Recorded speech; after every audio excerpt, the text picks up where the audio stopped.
Or those like golf and trolley type things that they drive about.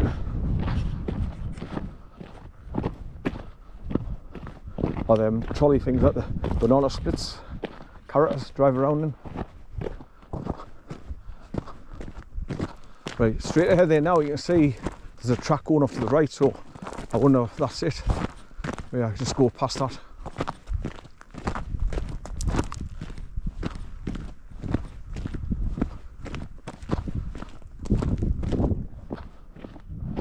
Ah, this is the track here, man. Goes up there, look. Right. So it hasn't taken us long to get this track. I was expecting it a longer walk.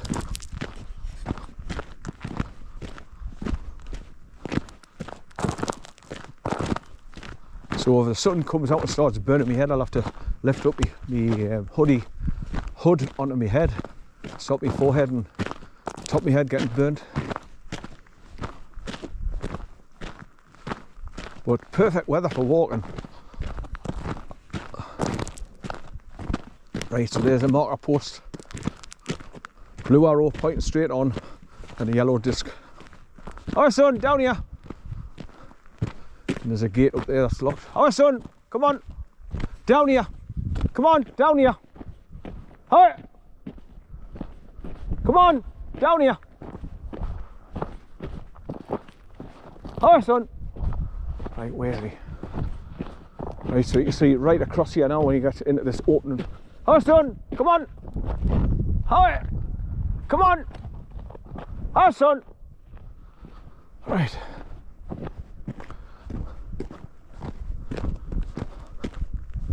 So just over there now you've got the River Irthing snaking round and round and round and round and round, goes back towards where the bridge is where I've parked the car. Right, come on son, down here. Down here, good boy son, good boy. Good boy, where you been son? Where you been? Good boy son. And so you can see for miles when you come into the opening here.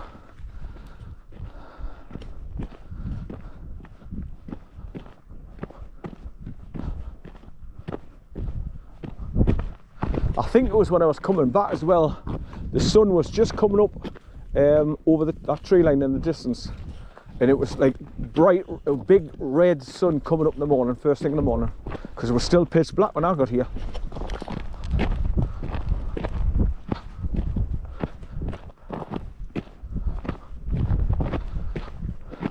And if you look over there, you can see where the road is S-bending coming down to where I've parked the car, but you can't see the car for these trees to the left there. But that's the way I've come over and through that tree line in the distance. Coming over from Spade Adam area and Cramelin waterfall. So that's the area I'm in, people. So how I got here this morning was, I came along the A69 as usual off the A1. Then I take the Wylam and Ovingdom turn off. You go up the ramp, turn right, go back over the bridge to cross back over the A69, come to the roundabout, then I go right round to 1 o'clock, then continue up the little farmer track road type thing, then I get onto the B631A, turn left, then start heading towards Chalford.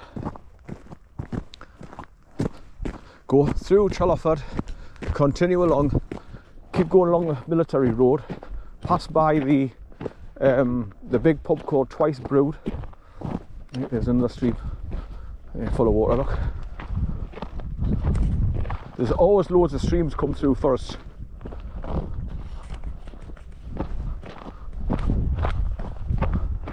Oh, I remember coming back, I pointed out these like two hillocks, just unusual. Things are starting to come back to us, my memory now, slowly but surely.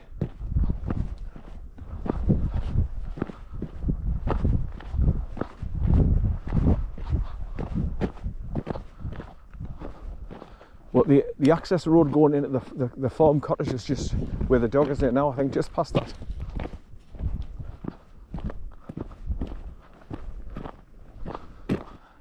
Right.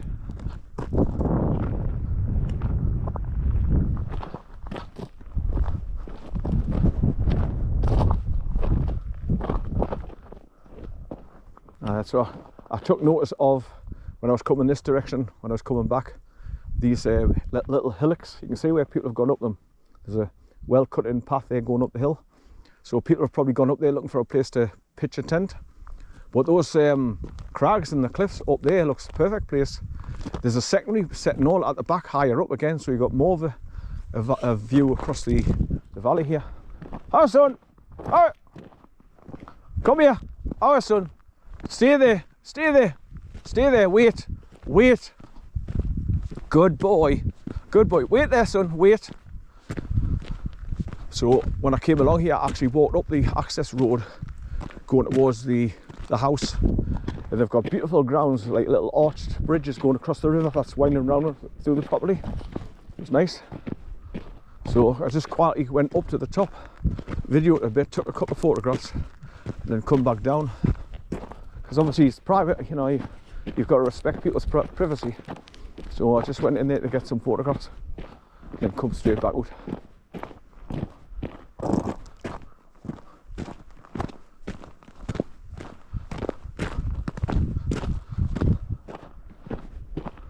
And I remember looking across these fields when I came here last time, and like I say, there's the road snaking around going up over there.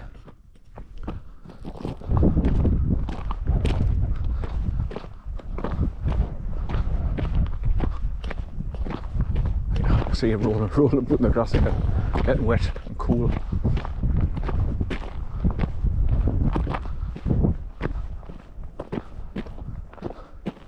Right, so I've brought 4 enduro batteries fully charged up to do the journey. So basically each one you get an hour and 25 minutes once they're fully charged up.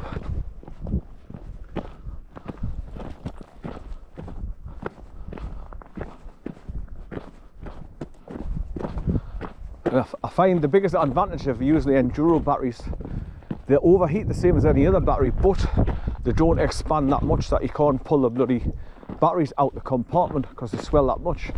These ones are not too bad.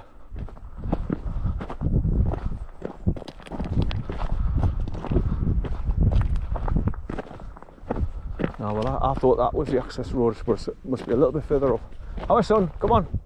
That looks like it's just an old track that's never been used for a long time. It's overgrown now and closed off to any vehicle possibly getting up there. Come on son. So I must have went further on, further round, and then you come across the entrance into the cottage. And then just as you come out the access road, you go a little bit further down, like I say, and then the road bends round to the left and goes down to meet the river Irthing. Right, let's look back to those hillocks. Like that, look.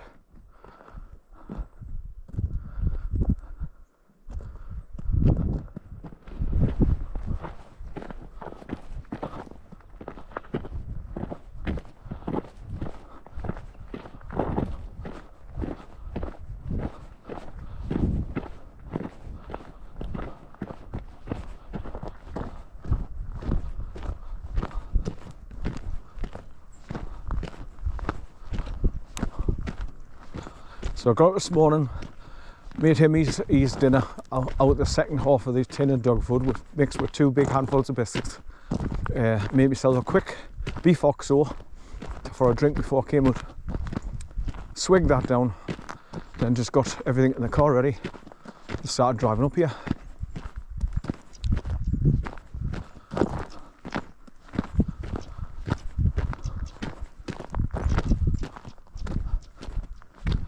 I've heard them birds before. That's just reminded me of another memory. They make that funny noise that sounds like two marbles in a bag tapping together when you move the bag. Like the marble, that noise that marbles make when they tap together. That's what it sounds like. And there's loads of them here, millions of them, those birds.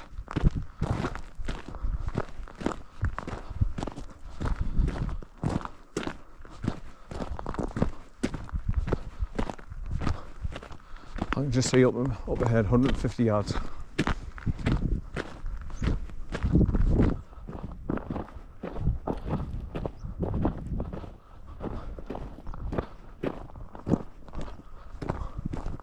Right, so I think you go another 150 yards and then starts going downhill very slowly, and I think the access road into the farm cottage, the remote cottage, is on the right, just at the bottom of the bank, if my memory serves as well. Let's pan back round, look back over there towards the S-Bend road, straight ahead there, look.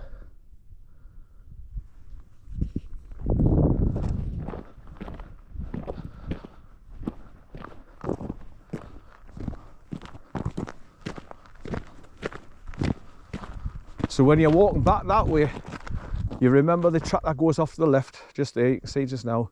You go further on and then you look for that swampy pond on your right where it's got the wire fence around it, and then eventually you come to the crossroads again. Then you just bear off left and uphill to continue with it if you want to walk further, which I'll do today, because when you go so far down past the cottage after carrying on, the River Irthing comes alongside you to the right, and then you drop down and you cross over like a concrete flat bridge, and then the road bends out the left, and that's what takes you to the next remote cottage. That's out here. It's quite a big house. It looks more like a bloody ranch like you'd have in America. It's that kind of house. Massive. In big, huge grounds. Let me show the reversing point here. So once again, you see, this is why I'm not so worried about him being off the leader, because there's no sheep up here, no cattle, nothing. But like I say, when I get back towards, well, I wouldn't walking past Butterburn farm, because there is farm animals there. That's the only place I can think of.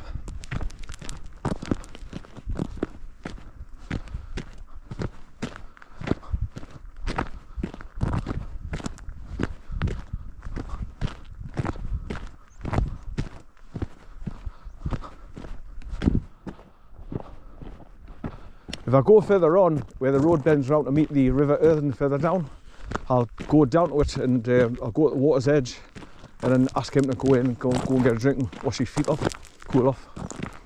That's it. That's if I'm right where it is located. I think I am, because I looked at the maps and I could see like a bit of where the road bent round and went over a skinny stream type looking thing on the maps. But that's the River Irthing.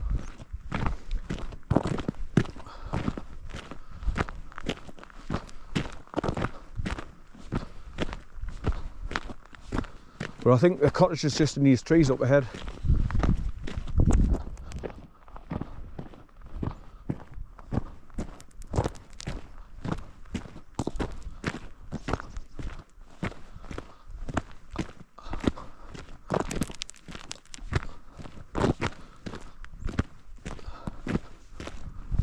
Good boy, son, good boy. Here, son. Oi. Here. Hi. Come here. Wait. Wait. Come here. Hi. Good boy. Wait. Wait. Wait, son. Hi.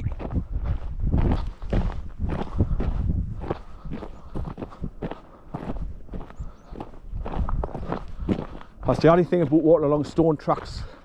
It's hard on the, I mean, my calf muscles are starting to pulsate a little bit on my left calf muscle at the back as usual.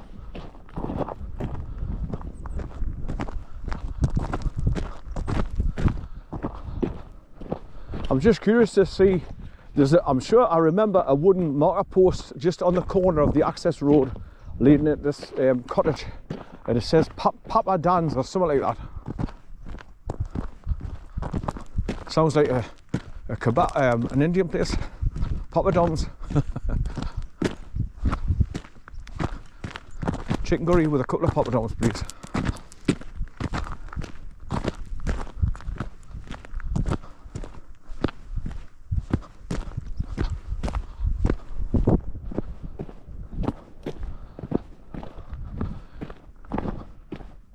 So this is just helping us refresh my memory from 7 years ago when I walked down here before. But I was with Cotton then, because he was still alive.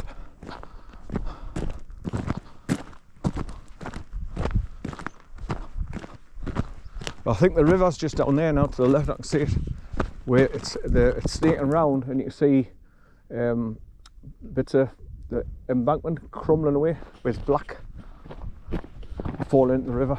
It's corroding the river banks. Because once again it gets really, I mean, I remember when I went to it, I was thinking, oh, I wonder if I can wade across here, but when I got right up to the water, it looked about 2.5 foot deep and fast moving. I thought, I can't get across there. That's why the farmers have got to use their quad bikes to get across there.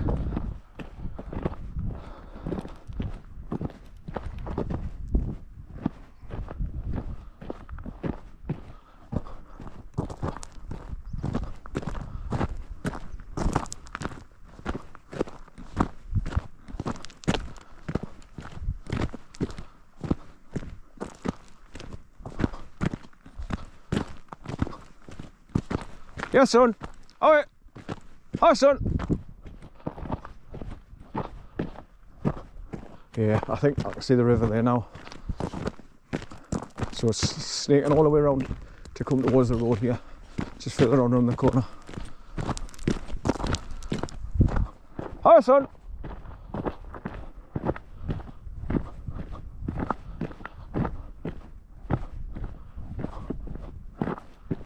Hi. Come on, son.